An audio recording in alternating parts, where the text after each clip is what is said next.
Olá, boa noite. Conversa Política no ar. Hoje eu converso com o deputado estadual Adhemar Traiano, do PSDB, que é líder do governo Beto Richa, lá na Assembleia. Muito obrigado pela presença, deputado.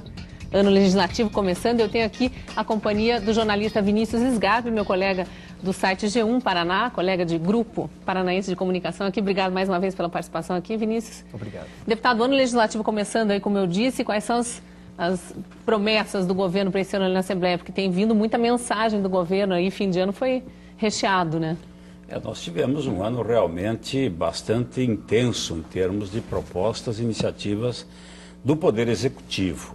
O Paraná começa a passar por um processo totalmente novo, de profundas alterações em áreas governamentais, principalmente na área de segurança. A iniciativa de abrirmos a oportunidade do Estado poder ter a iniciativa privada em parcerias públicas-privadas, a criação de agência de desenvolvimento estadual para pensar o Estado como um todo. Enfim, cito três situações. Mas algumas das três do ano de 2011, 2011, né? Exatamente. Questões já praticamente definidas. Na área de segurança mesmo, o Plano Paraná Seguro já foi lançado há meses, a gente já está vendo algumas coisas acontecerem.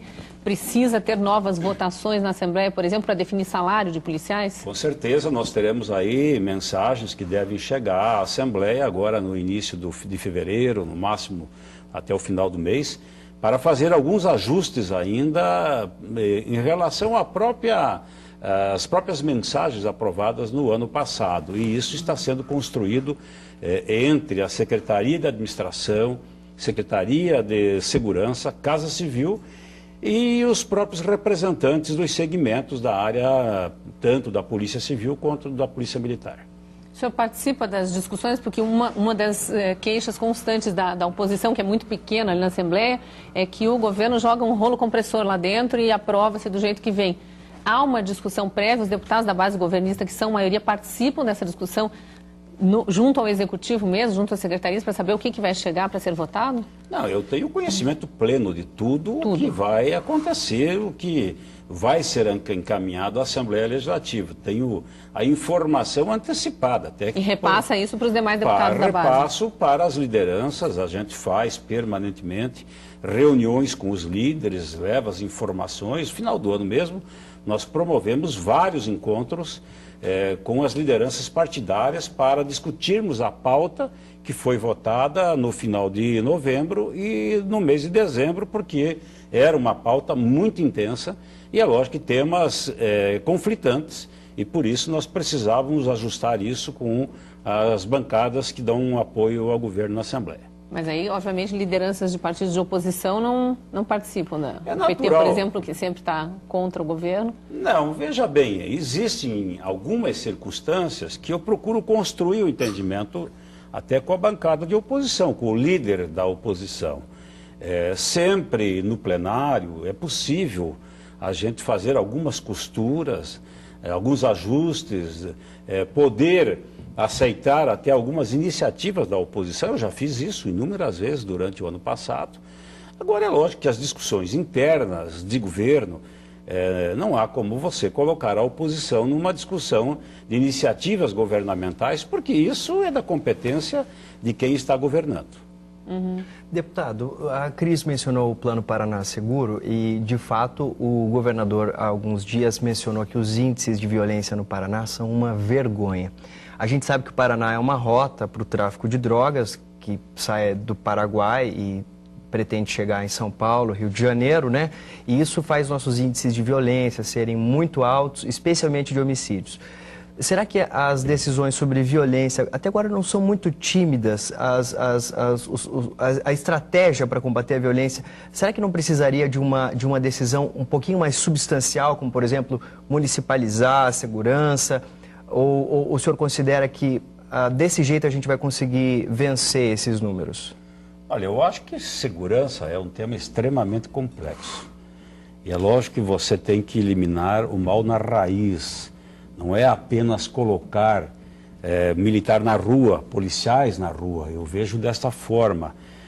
Mas é todo um conjunto de serviço de inteligência para detectar o problema lá na sua origem. Porque senão você não consegue trabalhar com a eficiência e atingir os níveis que pretendemos na área de segurança. É lógico que nós temos que trabalhar problemas sociais, são vitais para que se também reduza o problema de segurança do Estado. Enfim, é todo um conjunto que está sendo construído de ações governamentais que eu quero crer que nos últimos 20 anos esse tema ele foi um tema ignorado e esquecido. Eu acho que nós estamos avançando. A vontade política do governador em fazer acontecer ações concretas na área de segurança realmente foi demonstrada.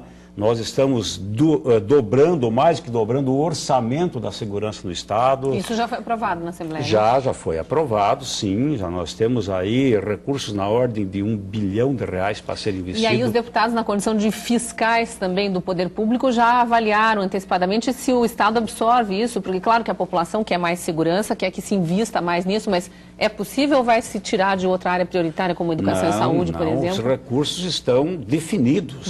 Garantidos para executar na sua plenitude o projeto de segurança que o governador instituiu no Estado do Pará. Nós temos um planejamento para os próximos 4 anos. Que aí tem instalação de novas delegacias em pontos estratégicos. 50 novas delegacias no Paraná, mas com uma visão totalmente diferenciada daquilo que nós conhecemos nos dias de hoje. Porque as delegacias de hoje, nós temos que admitir que a grande maioria é um local macabro. O cidadão tem medo de chegar, fica intimidado. Nós precisamos mudar esse conceito de segurança. Para a região onde a delegacia está instalada, não faz a menor diferença, quase. Com certeza. O objetivo agora é escolher locais que possam realmente demonstrar ao cidadão de que essa estrutura ela está a serviço da sociedade para que ela seja muito bem atendida. E que uma delegacia sirva de instrumento de aproximação da população com o próprio governo do Estado do Paraná, através da Secretaria de Segurança. Eu queria mudar um pouco o foco da discussão, embora a segurança seja um tema que sempre rende muito pano para manga, voltando à questão dos deputados serem fiscais do Executivo e, enfim, da grande maioria dos deputados ali estarem com o governo, então existia esse questionamento por parte da população se efetivamente esses deputados da bancada governista têm algum interesse em fiscalizar o governo do qual eles fazem parte, de alguma forma. A questão do Palácio Iguaçu, por exemplo, essa polêmica toda ali, eu sei que começou em outro governo, mas de se arrastar por tanto tempo a reforma, de custar o que custou, aquela dúvida que a oposição lançou já no governo Requião, de onde foi parar a cozinha do Palácio Iguaçu, por exemplo, uma cozinha que sumiu, equipamentos de cozinha e depois reapareceu, mas sem muita explicação. Os deputados acompanharam isso? O que aconteceu no Palácio Iguaçu, efetivamente? Bom, veja bem, eu acho que esse assunto deve ser respondido pelo então governador e ex-governador Pessutti. Lamentavelmente fizeram festa, gastaram uma fortuna naquela inauguração, na antes inauguração do fim da obra. E entregaram uma obra inacabada. É o Chitãozinho Chororó, veio exatamente. Pra cá, né? Mas os deputados estavam acompanhando, porque o senhor já está ali há outros, né, 6º mandato, já vários governos passaram por ali, o senhor acompanhou? Não só acompanhamos, como tudo isso foi encaminhado ao Ministério Público para que se tome as providências.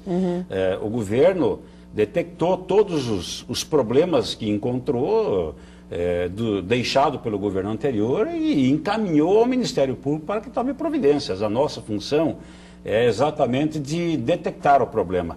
A questão da investigação, da continuidade da investigação, cabe ao Ministério Público. Não é competência do Legislativo. Nós levantamos o problema. E isso tudo foi realmente encaminhado. O senhor estava no grupo, então, que questionou naquele momento o que vinha sendo feito ali? Estava, com certeza, sim. E nós não temos nenhum problema nesse governo. O fato é que o governo Beto Richa precisou gastar mais ali ainda. A reforma não estava completa e faltou uma parte importante. Tanto é que nós levamos 1 ano para entrar no Palácio Iguaçu. Sem pompa, sem festa, a não ser trazendo figuras importantes do mundo político que ajudaram a construir esse Palácio Iguaçu, que é um cartão de visitas, e realmente, para os paranaenses, é uma vergonha. Nós anunciarmos uma inauguração de uma obra inacabada e que praticamente se gastou um valor estratosférico e esse dinheiro foi pelo ralo. Então, eu acho que tem que se apurar a responsabilidade de quem cometeu essa irregularidade. Vinícius, quer fazer mais alguma pergunta? Eu posso para o próximo bloco? Não, vamos para lá.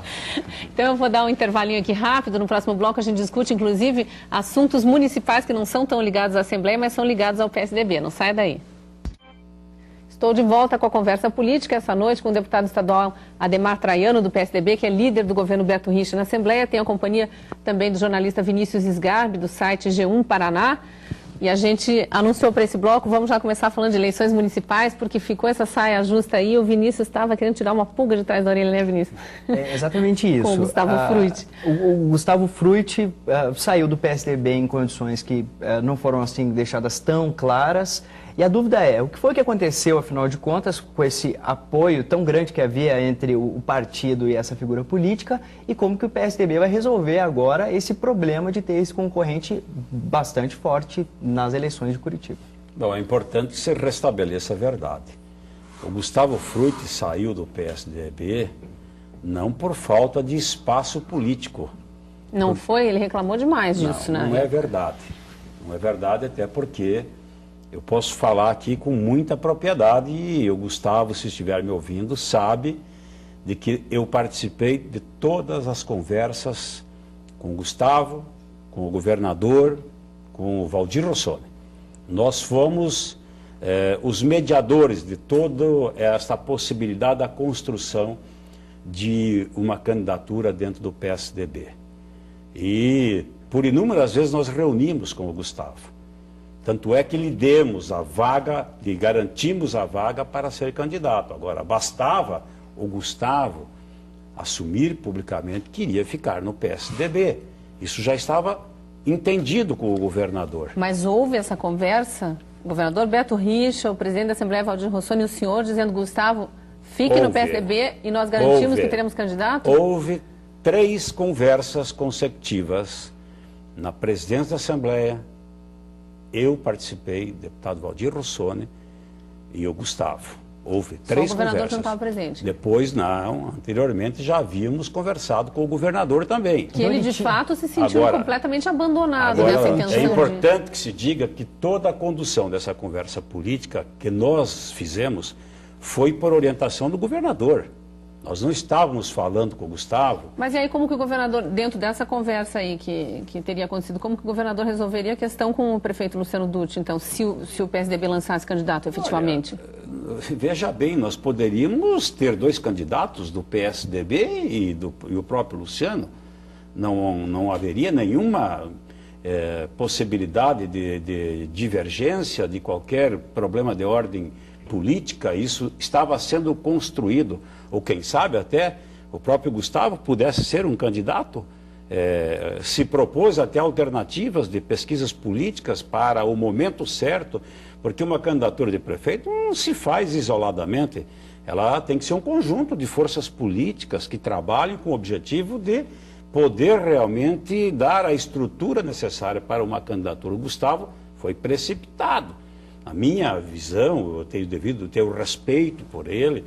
Trabalhei para o Gustavo como candidato a senador muito, mas o que me chama a atenção é ele abandonar os seus companheiros e juntar-se numa trincheira que historicamente ele tanto criticou e tanto bateu no governo federal. Eu não sei como vai ficar o discurso do Gustavo Frutti na campanha eleitoral. Ele terá dificuldade. Com certeza vai ser muito cobrado por isso, né? Ele terá dificuldade para explicar à opinião pública essa sua mudança de postura. Eu lamento que o Gustavo tenha agido assim, porque não foi por falta de apoio do PSDB. Nós estaríamos garantindo a sua candidatura aqui em Curitiba. Ele, lamentavelmente, fez um acordo conosco de nos informar toda e qualquer iniciativa sua e sem nos avisar, anunciou publicamente a saída do PSDB. Então, se ele tivesse ficado no partido, ele era o candidato do PSDB para a prefeitura? Com certeza. E o PSDB teria efetivamente um candidato próprio? Com certeza, se ele tivesse ficado no partido, estava sendo assegurado o direito de ele ser candidato a prefeito. O Gustavo preferiu acreditar nos seus inimigos, nos seus adversários, do que acreditar naqueles que sempre estiveram com ele. Na sua opinião, por que ele teria tomado essa decisão? Então, mesmo tendo essa garantia de que ele seria o candidato que ele queria ser pelo partido em que ele estava, por que ele teria decidido sair? Olha, uma decisão pessoal. Eu lamento Deputado, então não haveria responsabilidade nenhuma do PSDB nessa decisão? O PSDB não assumiria que escorregou em nada, dando condições para essa saída, por exemplo? Não, o PSDB não tem responsabilidade nenhuma com a saída do Gustavo do partido. O governador Beto Richa elegeu-se, e o Gustavo sabe disso. Lhe foi oferecido todas as oportunidades de ser secretário de Estado. Não aceitou nenhuma proposta. E eu sou testemunha ocular dos fatos. Secretário, mas o que ele queria, estava decidido, era Mas ser tudo candidato isso mesmo, faz né? parte de um conjunto. Política não se faz isoladamente. Ele seria secretário até meados de abril agora. Isso foi cogitado. Seria secretário e depois sairia para concorrer. Com a condição de ser candidato E não a prefeito. quis. Nós assegurávamos esse direito ao Gustavo. Então é o Gustavo que vai ter que responder para a gente, afinal Vamos ter que de chamar o contas, Gustavo o aqui que de foi novo. que aconteceu? Com certeza. O que desagradou numa proposta que aparentemente é Com tão certeza, com certeza, é uma decisão pessoal. E eu lamento, eu sou amigo do Gustavo, gosto do Gustavo, mas se tiver que ir para um embate, eu estou pronto, porque ele sabe que nós tivemos 3 conversas na Assembleia Legislativa do Estado. Essa insegurança não sei de onde vem, porque o projeto político, quem tem que capitanear é realmente o candidato e acreditar naqueles que lhe dão sustentação política. Mas eu vejo que o Gustavo preferiu ouvir as vozes e o coro de vozes de quem sempre lhe condenou e agora está num outro projeto. E eu não sei qual a explicação que lhe dará à população curitibana. Deputado, já que a gente está dando espaço aqui para um integrante importante do PSDB esclarecer algumas dúvidas que ficaram no ano de 2011, aí, a questão das denúncias contra o presidente da Câmara, que está afastado, João Cláudio Derosso, que durante meses aí tinha o nome cogitado para ser vice, inclusive na chapa do prefeito Luciano Dutti. Isso estragou a imagem do partido perante o eleitorado de Curitiba? Como é que o senhor vê isso? Porque foi um processo muito desgastante. Não, né? eu não vejo. Eu acho que é um fato isolado em relação ao presidente da Câmara. E ele tem que responder por isso. O partido é um conjunto de forças e você não pode condenar a estrutura partidária por um erro cometido por um membro do partido. É que durante muito tempo o partido era questionado pela imprensa o tempo todo e por entidades de classe e não respondia, né, a esses questionamentos. No momento assim que as denúncias já estavam pipocando, investigação no Tribunal de Contas do Ministério Público, o próprio Conselho de Ética já com investigação aberta. O senhor acha que demorou um pouco, talvez, para o partido se pronunciar em relação a isso? Eu mesmo fui questionado várias vezes e respondi com toda clareza de que a punição era um ato isolado. Ele tem que ser responsabilizado. A Câmara de Vereadores é que tem a alçada e a competência para atuar perante as irregularidades que ele cometeu. Agora, o partido, com certeza, ele não pode ser penalizado. Jamais. Quem tem que penalizar o atual presidente ou o ex-presidente da Câmara são os próprios vereadores. Pelo que eu vejo, acabaram isentando, mas essa é um fato isolado. Nós não podemos condenar a estrutura partidária por isso. O senhor acha que não prejudica a campanha desse ano o PSDB com as suas alianças aí apoiando o PSB? Pouco. Eu acho que a eleição de Curitiba, nós temos que avaliar todo um conjunto de medidas e de ações e o histórico do que vem acontecendo aqui na capital. É uma administração sem nenhuma mácula, não há nenhum escândalo político na administração. O próprio Luciano, descendo aqui na capital, é uma administração sem nenhuma mácula, não há nenhum escândalo político na administração. O próprio Luciano é um homem sério, honrado, fazendo uma boa administração. Nós temos um governador que tem uma imagem fortíssima aqui na capital, terá com certeza uma influência muito grande na eleição de Curitiba. A sua esposa, a Fernanda, que é um símbolo aqui em Curitiba, nos bairros, tudo isso terá influência no processo eleitoral.